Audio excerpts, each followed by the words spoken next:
number of hidden layers as that increases, right? That provides you with a lot of flexibility. So uh, what happens is each of the hidden layers might learn certain patterns in the data and make it more and more sophisticated for the further layers. So essentially, you will end up learning much higher level of abstractions compared to what you can do with a simple three-layer network. So this is essentially the power of deep learning networks. So you'll see that, for example, in the case of face recognition, right, or any of the it could also be non-image examples as well. Even text, a lot of text analytics is being done with deep learning, but I'm just taking the example because it illustrates it quickly and people can quickly understand what I'm talking about. But a lot of this applies to even non-image kind of data, text, or even audio data and video data and whatnot. So essentially, what each layer might do is, for example, the first layer might just be about detecting the edges in the image. The next layer might figure out objects in the image, and the next layer might identify those objects and compare with its past view of objects. And so essentially, right, if you have a network with many hidden layers, each layer might learn a more sophisticated representation of the input data or certain features of the input data. So in a better term, right, it would understand more and more features of the input data and abstract out those essential features, which is what makes this whole concept very powerful. For example, you might say, is there an eye on the top left corner? Is there an eye on the top right corner?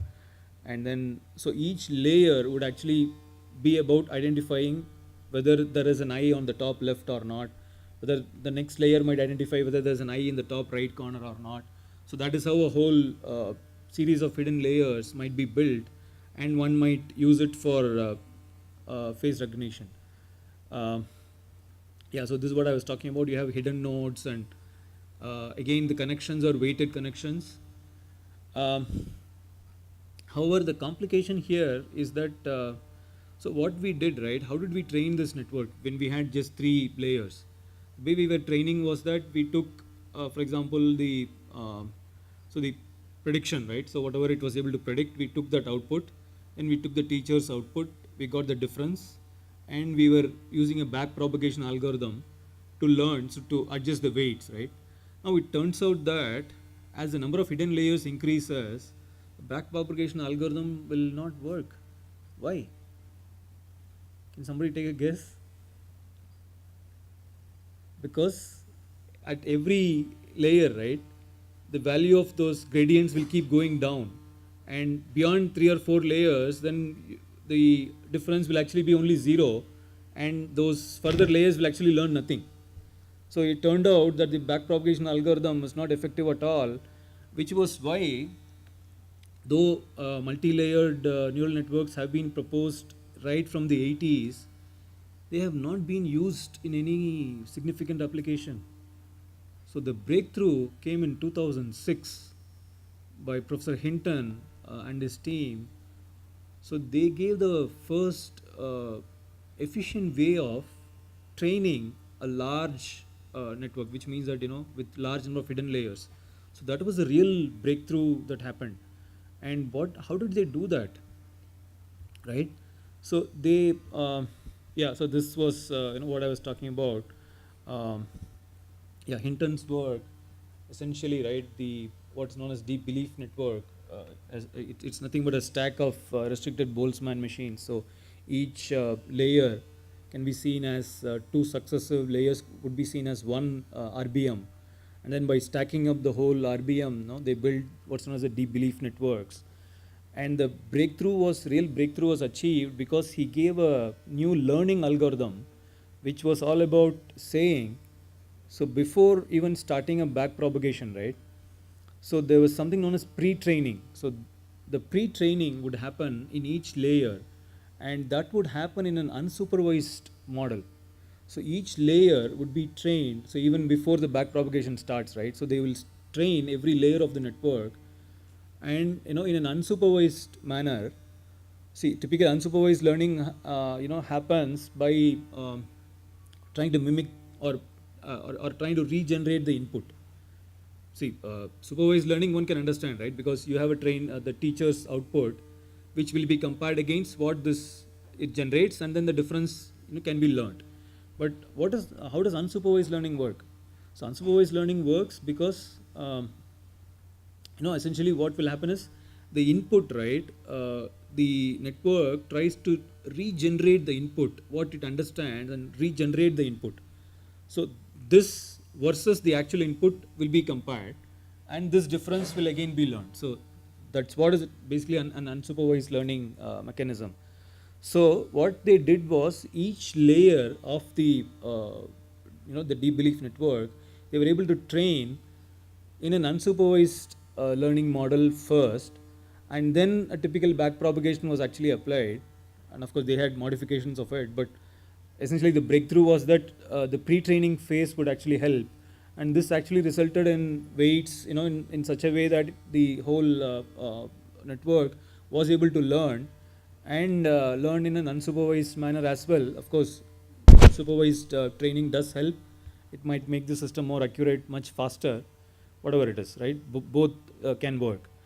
Um, so this was a real breakthrough that happened in 2006, and of course, what had happened is by the time people started from the 80s and 2006 came, the computational power had also increased quite drastically.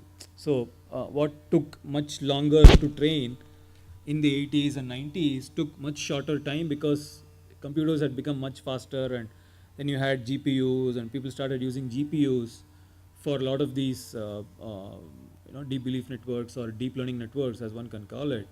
So, so this is how the history kind of evolved. So essentially, right, the 2006 we said Hinton's breakthrough paper happened, right? The only other exception, right, to this thing that a large network was very hard to train, and the only exception was by Lacan's work. So Lacan proposed what was known as a convolutional network, and of course Lacan happens to be Hinton's student himself. So most of the work, so Hinton can be seen as the father of deep learning network, and because not only he but he has created a whole set of people, he has trained them and he has inspired them. So a lot of them, of course, they're all now in different, Lacan is with Facebook, Hinton was with Google, and a lot of his other students are with other companies and doing a lot of deep learning work. Um, so Lacan's the convolutional network is also very interesting. So incidentally, right, 2 days back, Facebook have open sourced. So Facebook had, I'm not getting the name of that, but they had a machine learning library based on their Lua platform, but they have added a deep learning network to that library and open source that. So could be interesting. People can explore that, and this is and of course it's a convolutional network, because obviously Lacan is in Facebook and he would have built the convolutional network there. So this was Hinton's work, just to give a more idea of it. So what I was talking about is a restricted Boltzmann machine, two successive layers being an RBM, and then you're stacking up basically a set of RBMs, and that is nothing but a deep belief network, right? Yeah, so the greedy training was the real breakthrough that they were able to achieve. So there are, see, it turns out that, see, even in some of the work that we are doing, right, and which we are, most of our work is in trying to create business cases out of these deep learning networks, and make it usable by end users and business applications. So we are also trying to work in that mode, and we've actually figured out that it takes, see, each of these. So there are several classes of deep learning networks, and it turns out that for certain business use cases, some networks are very useful, and for others, other types of networks are useful. So there are a whole lot of them, and we are ourselves trying to build a few of them so that they can be used for a number of different applications. So, for example, one of the things we have noticed was the convolutional networks are useful for example, speech and certain kinds of speech processing, whereas for a lot of text analytics, we are using what's known as an RNN, which is a recurrent neural network. So there are various kinds of networks which people have built, and we are also trying to build these networks and trying to use them for real applications. So one of them is what's known as an autoencoder, and this is turning out to be a very nice piece of deep learning network, because so basically what this does is essentially, right, it recreates the input, right, pretty much like what we saw, right, and so you can see the different layers here, right, starting from this is the input layer, and it goes on to the what's known as the middle layer, and then again reconstructs it back. The further layers from here on are just reconstructing the input back. So what is actually happening here, because all it's doing is to reconstruct the input back. So what are we getting? What we are getting is a very important thing here, because somewhere in the middle layer, right, we get an encoding of the input, and this encoding is not just for example a hashing or a very blind encoding of it, but since it's a deep belief network, or it's a deep learning network, right, so it actually understands the features of the image and then does the encoding. So it becomes very powerful encoding, and one can see that the applications are enormous, because if I can encode images, right, for example, searching might become much faster. See, one of the issues, one of the problems we are trying to solve, with the autoencoder is, for the Aadhaar system. So when a new person comes in, right, with an Aadhaar to register for the Aadhaar card, right, we have his photograph. Now, has he got an Aadhaar card already or not? So how do you figure that out? So you have to make a comparison, right? Essentially, you have it's like a duplicate detection in a large database. So essentially, it turns out that currently people are they have no simple way of doing it, and they're actually taking this new image, comparing one to one with every image in the database. So that's like order of number of images in the database search. And if there are 1 billion images or even more, which is what is there in the Aadhaar, you are finished. A single image comparison takes days to run. So what's the solution? Which is why if you're able to encode it, right, then that's like a clustering, right? I can quickly figure out which space is there and then quickly search within that. So I can cut down on the search time drastically if I can use, for example, the autoencoders for this, which is what we are also trying to do. So we are actually trying to build an autoencoder, distributed autoencoder network, and trying to use it for image search and show that, for example, it can do in much quicker image search compared to the traditional ways of especially image comparisons, right, or identifying duplicate images.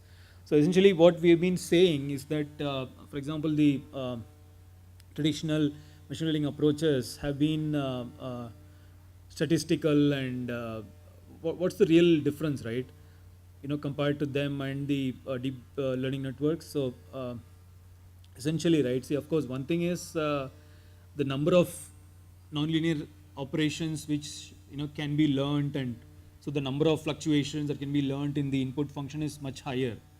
Also that, see, one of the main things in machine learning, right, people always have to have a representation of the data and, right, figure out how to put it into a form usable by the algorithm. So that itself is a major amount of work, but it's grossly underestimated, but it's actually a major part of the work of the data scientist. But here, it turns out that in these deep learning networks, that part, the having to have a separate representation of the data, and that is not going to be required at all, because inherently the system learns that representation by itself. That's the beauty of these deep learning networks, and what makes it brain-like, or whatever you want to call it, right? So that's what it is. So we look at few success stories of these deep learning networks. So it has turned out that, for example, in the last few years, right, lot of these image recognition and video recognition competitions have all been, especially since 2011, right?